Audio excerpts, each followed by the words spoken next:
All right, let's dive into some power tactics today. And, forget about the obvious shows of force. Let's get into the subtle, kind of surprising stuff, the strategies that can really give you an advantage. Yeah, it's funny, right? Like we always picture power as this brute force kind of thing, but it's really so much more complex and honestly way more interesting. Totally. So we've got Robert Greene's The 48 Laws of Power to help us out here. This book is like a master class, right? Yeah. It's all about human nature and how to really leverage that knowledge strategically.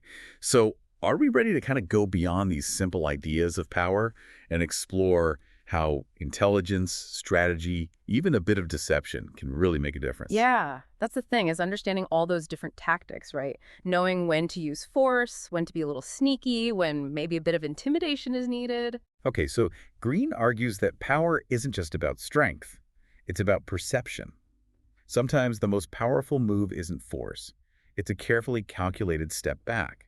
He uses King Louis XIV, the Sun King, as an example. This guy had immense power, but he didn't always wield it like a hammer. He was a master of what Greene calls strategic inattention. Uh-huh. Louis XIV understood that sometimes ignoring those who try to provoke you or challenge you, that's the best way to maintain control. Like, think about it. His silence, his deliberate lack of attention, it kept everyone on edge. It reinforced his power without him having to do anything. Wow, that's some serious power move stuff. Just imagine commanding a room by choosing not to react. It makes you think about all those times we get all worked up. It's okay. Maybe some strategic silence would be more impactful. Exactly. It's all about choosing your battles and understanding the psychology behind it, right? Now, Green also gets into this idea of deception as a power tactic. I know it sounds a little iffy ethically, but he makes a good point. Like, when it's used skillfully, deception can be just a normal part of how we interact. Hmm. That reminds me of all those classic con artist stories. Like Yellow Kid Weil. That guy was amazing. He was a master at making his victims feel comfortable, even superior. Before he swooped in for the kill, it's almost like he used familiarity as a weapon and that allure of a sure thing. Yeah, Wyatt was so good at using people's weaknesses, He'd feed their greed, play up their ego, make them feel totally in control, and then bam, he pulls the rug out. So how do we, as regular people, navigate these more ethically gray areas of power, right? Mhm. We don't want to be con artists or anything, but it seems like understanding these tactics could be useful. Well, the key is being self-aware, right? Recognize those subtle ways we all use persuasion, Hmm. influence. Every day we do it. And then understand how those can be kind of amplified in different situations. The difference is all about intention. Are you using these tactics to manipulate people Mm, for your own gain, or are you using them strategically to get through tough situations, to reach your goals? that makes sense. It's about being aware of the power dynamics and making sure we're acting in line with, our values. Speaking of unexpected strategies, Green throws another curveball, surrender. As a tactic, it sounds kind of backwards, right? But he argues that knowing when to yield can actually be more powerful than just digging in and fighting. It's like a strategic retreat. Think about it. You're not giving up. You're choosing to save your energy, your resources for a better time. Sometimes letting your opponent just exhaust themselves in a battle that's going nowhere that can give you the upper hand in the end. It's like picking your battles, Yeah. right? And understanding that sometimes a temporary setback, it can actually be a path to victory. Green uses a historical example, the Athenian siege of Melos. The Melians, they were facing impossible odds, right? But they refused to surrender to the Athenians. And that refusal, it had terrible consequences. The Athenians, they were so enraged by the defiance. They completely destroyed Melos, killed the men, enslaved the women and children. It's a pretty dark example of how clinging to this idea of strength, it can actually lead to total ruin. It's a powerful lesson in adapting. Yeah. It makes you think, how often do we stick to our positions, even when a different approach might actually be better? Yeah, we get caught up in being right, winning at any cost. But sometimes the real strength is knowing when to yield, when to adapt, recognizing that power isn't always brute force. It's about being flexible, strategic, and ultimately about achieving your goals in the smartest way possible. Absolutely. It's like that saying, the wise warrior avoids the battle. Okay, so we've talked about strategic inattention, deception, and even surrender as power tactics. This is mind-blowing. And we're just getting started. There's so much more to discover in this world of power dynamics. And trust me, it only gets more interesting. Hmm. And speaking of knowing when to yield, Greene, he also really emphasizes this idea of mastering timing. In power dynamics, it's crucial. Yeah, timing is everything, right? But how do we actually you know, manipulate that, the perception of time, I mean, to our advantage. Well, it's all about patience and taking that long-term perspective, Greene, he tells this really fascinating story about a prisoner who offered to teach the Sultan's horse to fly. Wait, teach a horse to fly? That's impossible. Exactly. But see, this prisoner, he was facing execution, so he cleverly buys himself some time with this promise that he knows he can't keep. He understood, the Sultan's desire for this crazy outcome. It would cloud his judgment. So he was what, playing on the Sultan's impatience? Exactly. It was a long game, manipulating how the Sultan perceived time. It's such a great example of how important emotional control is for mastering timing. Because when we get all anxious or impulsive, we tend to, make bad decisions, right? We lose sight of the bigger picture. Exactly. Patience lets us see opportunities that other people miss. To strike at the right moment and to avoid, ruining our power with these hasty moves. Think about it. Have you ever regretted acting impulsively when maybe just a little patience would have given you a better outcome? Oh, yeah, for sure. So many times. It's like they say, haste makes waste, right? Okay, so patience is key. But Greene also talks about this concept of formlessness as a strategic advantage. This one sounds a little, I don't know, abstract. It is a bit abstract, yeah. But it's so relevant, especially today in our fast-paced world. Greene uses Genghis Khan, the Mongol conqueror, Oh. to illustrate this. Unlike those rigid traditional armies, Genghis Khan's forces were so adaptable, mobile, like a force of nature. They were always shifting, so unpredictable, hard to counter. So it's about being adaptable and avoiding rigid structures. Right? Yeah, exactly. Think about it like water. It flows around obstacles, Uh-huh. adapts to any container. It can even wear down the hardest rock given enough time. That's formlessness in action. I love that analogy. It really makes it so much clearer. But how does formlessness apply to us in our daily lives, I mean? Yeah. Most of us aren't conquering any empires. Well, think about it this way. In any situation where you're trying to exert influence, right? Whether it's negotiating a deal, dealing with a conflict, pursuing a goal, being adaptable, unpredictable, it gives you a real edge. It's about adjusting your strategy on the fly, not getting stuck in rigid plans. So instead of stubbornly sticking to a plan that's clearly not working, we should be willing to what? Shift gears, Yeah. find a new approach. Exactly. Be fluid, responsive, constantly looking at the situation to figure out the most effective way forward. Now, while Greene encourages us to be strategic, adaptable, he also warns us about some common traps. In this game of power, one of his key pieces of advice, never outshine the master. Ooh, that sounds interesting. Tell me more. It's a classic mistake, Ambition people, they get caught up in proving themselves, showing how smart they are, but then they accidentally threaten the people above them. It's like the tallest poppy gets cut first.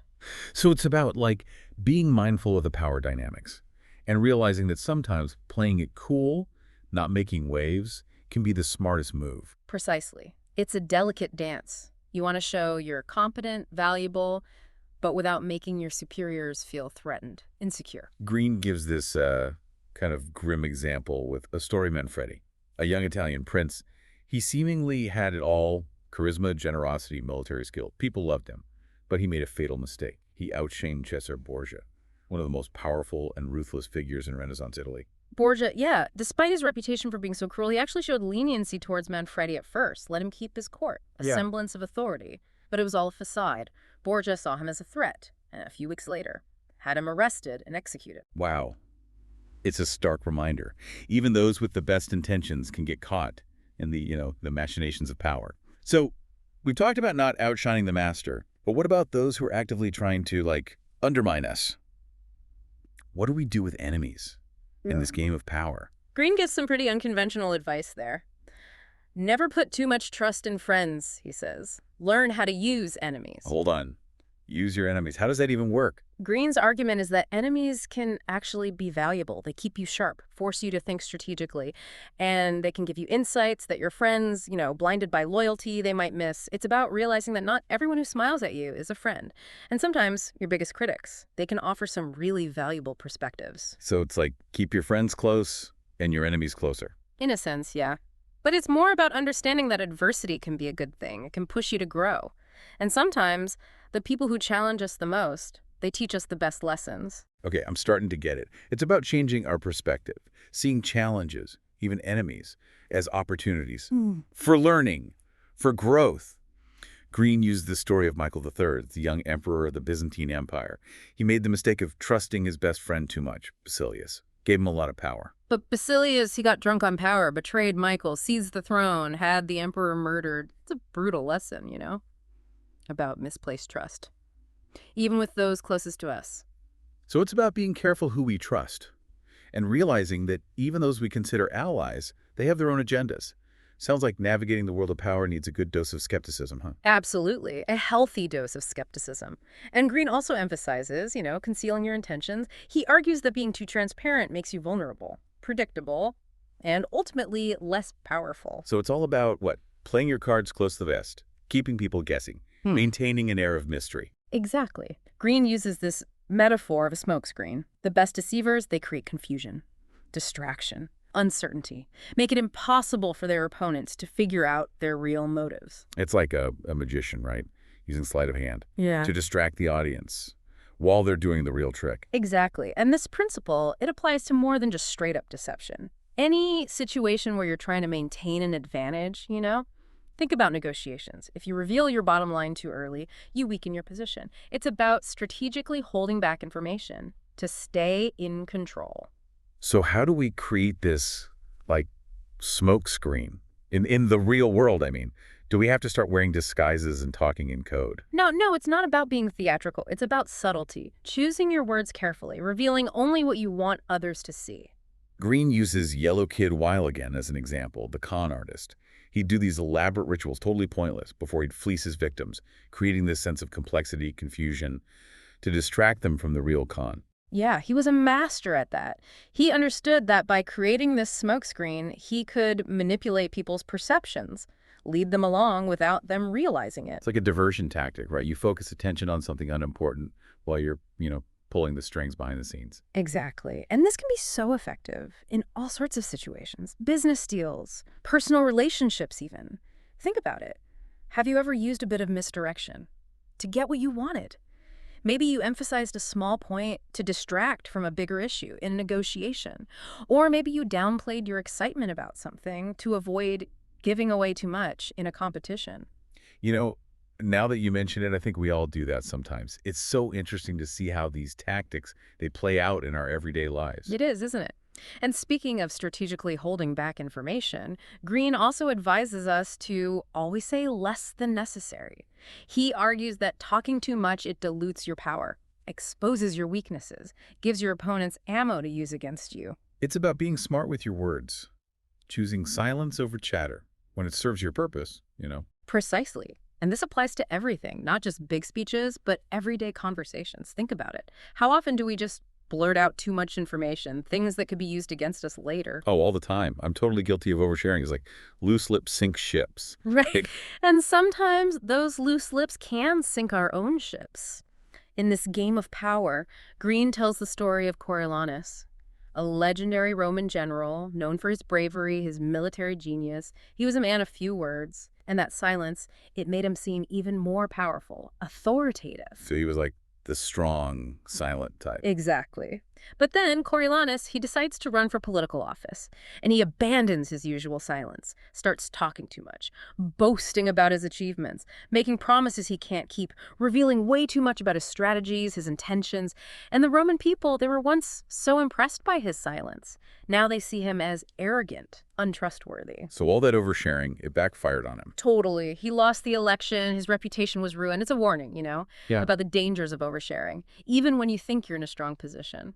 It's a good reminder. Sometimes less is more. And silence can be a really powerful weapon in this game of power. Okay, so we've talked about hiding our intentions, saying less than necessary. But what about our reputation? How do we build a reputation that, boosts our power, protects us from attack? That's a great question. And it brings us to another tactic from Greene, the art of strategic surrender. Wait, surrender again? Didn't we already talk about that? Yeah, we talked about it as a move, Yeah. in specific situations. Yeah. But this is different. This is about recognizing that sometimes appearing weak, vulnerable, even defeated, it can disarm your opponents. And then you gain the upper hand. Okay, I'm listening. Tell me more. Think about it. When you seem strong, invincible, you become a target. People are jealous. They want to see you fall. Mm. But when you present yourself as someone who needs help, who's willing to yield, you lower their defenses. They're more likely to underestimate you. It's like playing possum. You make your opponent think they've won, and then, bam, you strike back when they least expect it. Precisely. Greene uses Tuko Liang as an example, a brilliant Chinese general. He used this surrender tactic to outsmart his enemies. Facing a much larger force, Liang decides to create this illusion of weakness. So he just, like, waved a white flag, surrendered his whole army? No, not quite. He knew a straightforward surrender would be a disaster. Instead, he orders his troops to abandon their weapons, open the city gates. Then he sits alone on the city wall, calmly playing his lute as the enemy army approaches. That's a bold move, putting yourself in such a vulnerable position. It was a calculated risk. Liang understood his opponents. They were expecting a fight, not a defenseless city. This unexpected scenario, it made them suspicious. They thought it was a trap. So Liang's, what, feigned weakness? It actually played on their fears? Exactly. The enemy general, Sima Yi, known for being cautious, he decides to retreat. He thinks Liang is luring him into an ambush. This tactic not only saved Liang's army, but it also earned him a reputation for being cunning, unpredictable. Wow. Sometimes the best defense is to look completely defenseless. It's a powerful lesson in psychological warfare. And it reminds us appearances can be deceiving. And sometimes the most vulnerable-looking opponent, they're the ones to be most afraid of. Yeah, it's interesting, right? It's like they say the empty can rattles the most. It's those quiet ones. You got to watch out for them. Right, totally. And that actually brings us to another important part of building a strong reputation. It's the art of strategic boldness. Strategic boldness, huh? So we're not just talking about being cautious all the time, playing it safe. No, not at all. Yeah. There are definitely times when, like, a calculated risk or a really audacious move, it can solidify your position, make a real impact. Greene talks about Hernan Cortés, the conquistador. He conquered the Aztec Empire. Oh, yeah, Cortés. He was totally outnumbered by the Aztecs, right? He was. But Cortés understood something. A bold, decisive move. It could totally shift the power dynamic. When he arrived in Mexico, he did something pretty crazy. He burned his ships. Whoa, he, what, burned his ships? Yeah, he completely cut off any way for his men to retreat. Talk about going all in, right? It was a huge gamble, but it was calculated.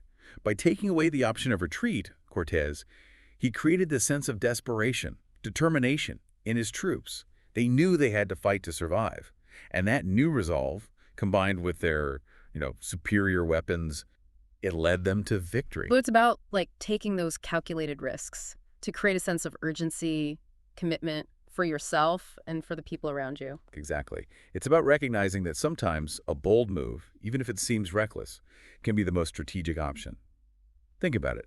Have you ever taken a big leap of faith, something that felt terrifying at the time, but it ended up paying off? Maybe you quit a job you hated to start your own thing, or finally spoke up about something that was bothering you. I think those times when we're bold, when we push past our comfort zones, those are the moments that really shape who we are. Totally. And they can be so empowering, right? But while Greene is all about strategic boldness, he also warns against, just being reckless. It's not about taking stupid risks. It's about carefully thinking things through and picking the right battles. So knowing when to hold back and when to go for it. Exactly. Finding that balance between being cautious and being audacious. Yeah. Where you can really use your strengths, exploit your opponent's weaknesses, and ultimately, tip the scales in your favor. This has been a great deep dive into the 48 Laws of Power. We've really covered a lot, from strategic inattention all the way to, burning your ships. Yeah, we've learned about how important perception is, timing, being adaptable, just navigating all the complexities of how people interact. And the biggest takeaway, I think, is that power isn't just about force or dominance. It's about really understanding human nature, picking your battles, and using your strengths strategically. Right. It's about recognizing that power is always shifting, changing, and the people who are most effective, they're the ones who can adapt, evolve, and keep refining their strategies. So as we wrap things up, I want to leave everyone with a little challenge. Take one of these tactics we've talked about today and see if you can apply it in your own life. Maybe it's using some strategic inattention to cool down a conflict, or maybe it's taking a calculated risk to chase a dream you've had. And remember, power itself isn't good or bad. It's a tool, and like any tool, it can be used in different ways. The choice is up to you. That's a great point. Well, thanks for joining us on this exploration of power tactics. It's been fun. Until next time, remember, knowledge is power, And the more we understand how power works, the better we can navigate the world and reach our goals.